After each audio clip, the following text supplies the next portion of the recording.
नमो नारायणाय। दिव्यात्मन सप्रेम प्रणाम। आप मेरे बंधु हैं, इसलिए आपके सामने कल जो वादा किया था उसी के तहत आज मैं एक छोटा सा मेरा अभिभाषण आपके सामने रख रहा हूँ। विश्वास है आप इसको ग्रहण करेंगे। अगर ग्रहण नहीं भी करेंगे तो भी मैं खुश हूँगा, क्योंकि आप मेरे बंधु हैं। बंधु किसको कहते हैं?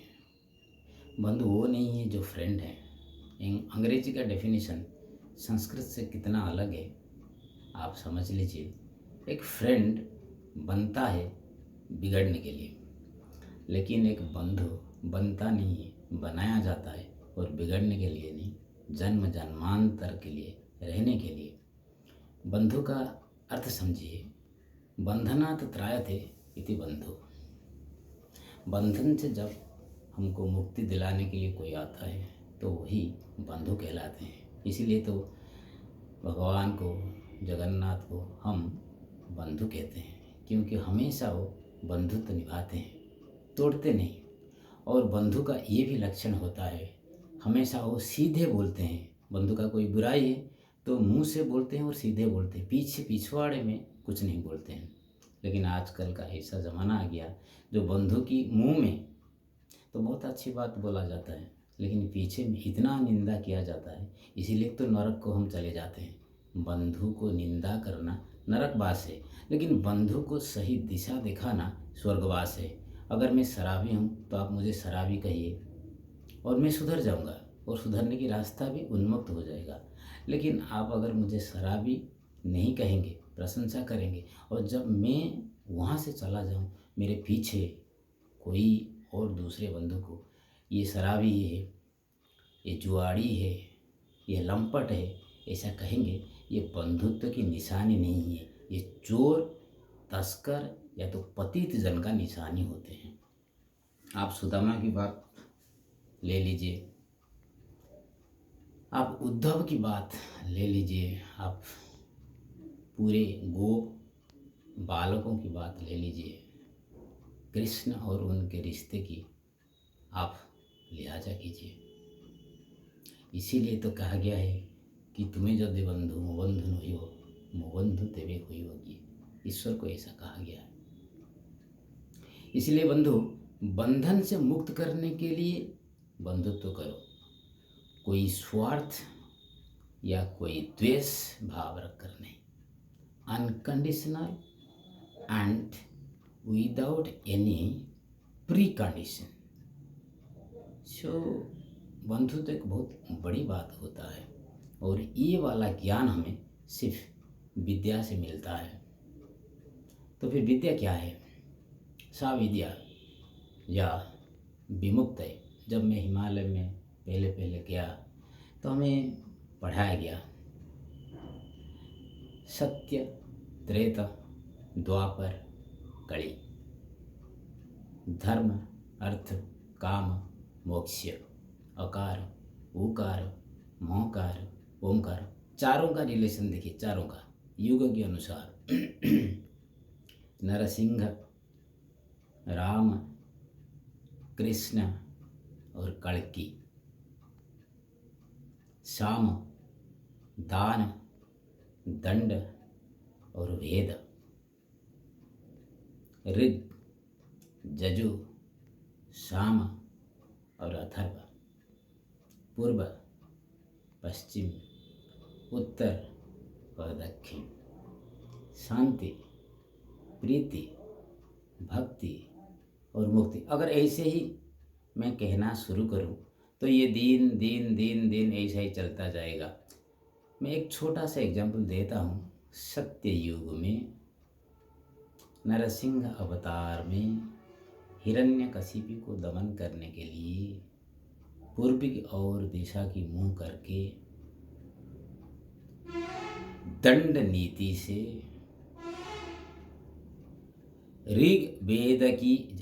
यजुर्वेद की युद्ध नीति के अनुसार जो दुष्ट की निपात किया गया है। रिलेशन देखिए, तब ओंकार ध्वनि का प्रतीत हो रहा था।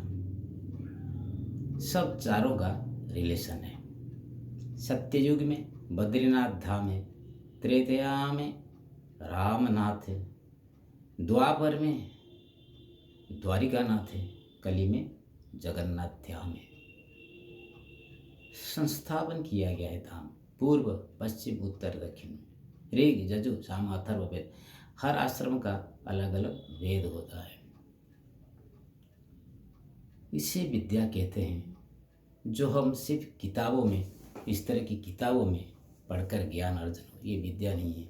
कोई फिजिक्स टीचर को कहो मेटाफिजिक्स क्या है, वो नहीं समझा सकता। इसलिए तो हमारे बच्चे आजकल हमसे मुंह मोड़ लेते हैं। पता नहीं ब्राह्मण का बच्चा शूद्र को शादी कर लेता है, क्यों करता है? क्योंकि पिता और माता का संस्कार नहीं, वो इतने असंस्कारित है, असभ्य है, अनार्य है, क्योंकि उनके बच्चे भी उनके हाथ में नहीं है, चले गए हैं। इसीलिए क्योंकि वो विद्या के अधिकारी नहीं, अविद्या के अधिकारी है। सिर्फ स्वार्थ, सिर्फ धन के पीछे भागे हुए हैं।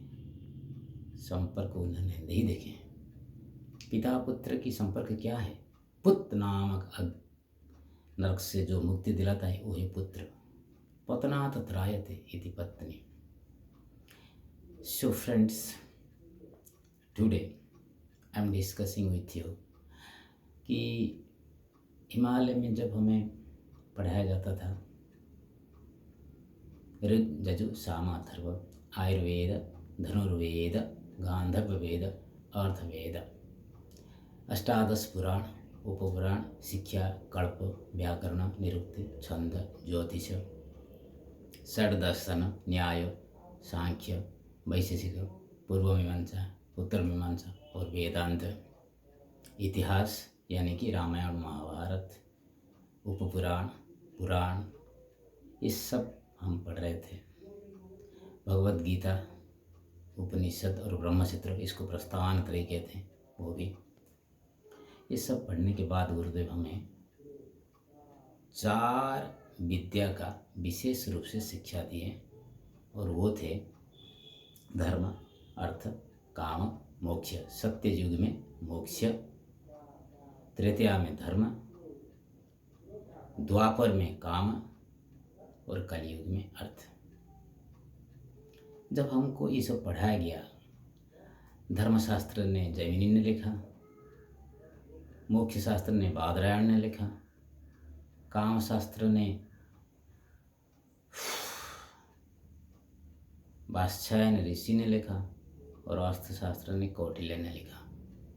ये सब जब पढ़ाया जाता तब गुरुदेव को मैंने पूछा था, गुरुदेव हम तो सन्यासी बनने के लिए आए हैं, धर्म पढ़ा रहे हैं सही बात है, मोक्ष पढ़ा रहे हैं सही बात है, ये अर्थ और काम क्यों पढ़ा रहे हैं? गुरुदेव ने कहे थे, अर्थेन शुद्धम शुद्ध स्यात्।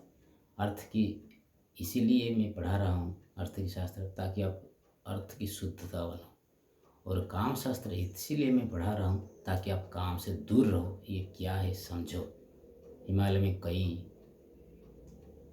पति पत्नी आते हैं, उनको बच्चा नहीं होता, तो समाधान की पंथा ले कर जाते हैं। कोई पत्नी पति के बारे में कंप्लेन करता है कि उनको ज़्यादा सेक्स चाहिए, कोई पति पत्नी के बारे में कंप्लेन करता है कि वो ज़्यादा सो जाती है, कोई पति पत्नी दोनों कंप्लेन करते हैं कि हमारा बच्चा बिगड़ जाते हैं। बच्चे कैसे पैदा करते हैं? सहवास का मतलब क्या है? सहवास का मतलब नहीं है सेक्स, सहवास का मतलब है सह इक्वल, वास मीन्स लिविंग।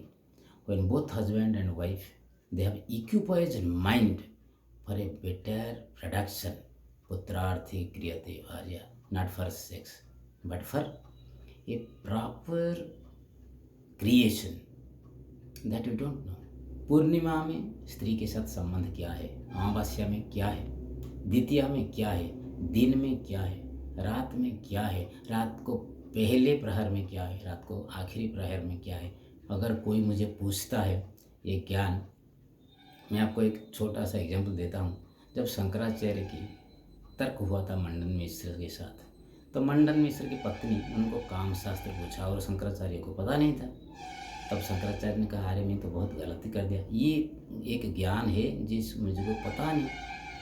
तो काम शास्त्र का मतलब ये नहीं कि कोई सन्यासी आपको सलाह दे रहा है और वो किसी के साथ भागा हुआ है। इसको कैसे पता है, लड़कियों के बारे में इसको इतना ज्ञान कैसे आया, इसीलिए तो वो सन्यासी है। इसीलिए तो उनको मालूम है, क्योंकि आपको सलाह दे सकते हैं। एक दोस्त ने एक बार मुझे पूछा कि मेरा ये प्रॉब्लम है, वो प्रॉब्लम है, तो मैंने इनको सलाह दिया कि देखो, साम वेद में वर्णन के अनुसार ऐसा ही आपको करना चाहिए। तो वो दोस्त ने दूसरे ही दिन अब दूसरों दोस्तों को बोलने लगा, अरे ये तो शादीशुदा नहीं है, बोल रहा है सन्यासी, अरे ये तो एक सुर और सारथी है, ये इसका साथ किसके साथ रिश्ता है, नहीं तो इसको कैसे मालूम है। इतना असभ्यतापूर्ण वाक्य सुनने के बाद मेरे को पहले पहले दुख लगा। जब मैंने गुरुदेव को पूछा, गुरुदेव ने हंसने लगे, बेटे असंस्कारित समाज में रहेंगे, इनको संस्कारित करना तुम्हारा काम है। तुम अगर इनको अवॉइड करोगे तो फिर ये संस्कारित कैसे बनेंगे। प्यारे दोस्तों, विद्या का मतलब नहीं मैं मैथमेटिक्स, फिजिक्स, इकोनॉमिक्स या पॉलिटिकल साइंस कुछ मालूम है। विद्या का अर्थ ये होता है कि पूरे संसार का ज्ञान मुझे मालूम होना चाहिए। पूरे संसार का ज्ञान किसी को भी मालूम नहीं हो सकता, लेकिन मालूम करने के लिए जिज्ञासा रखनी चाहिए। इसीलिए तो अवधूत पूरे विश्व को गुरु बनाया। इसीलिए तो विवेकानंद ने कहा, go on wondering you will find knowledge and knowledge and knowledge. Himalayan सन्यासी क्या करते हैं, वो पूरे विश्व ब्रह्मांड से अपना नॉलेज लेना चाहिए। एक छोटा सा चांटी हमें शिक्षा देता है कि सेविंग करना चाहिए। बड़ा से बड़ा डायनासोर हमें शिक्षा देता है कि ज़्यादा खाओगे तो मर जाओगे, विलुप्त हो जाओगे। क्रोधाग्नि क्या शिक्षा देता है, शांत परिवेश क्या शिक्षा देता है। क्या आपके बेटे, क्या आपकी बेटी आपके बस में हैं? अगर आपको शिक्षा दिए होते तो आज आपके बस में होते। मैं गारंटी के साथ कहता हूँ 99.9% family they are suffering from their own problem from their own family. क्या आप सास के साथ अच्छे रिश्ते में हैं?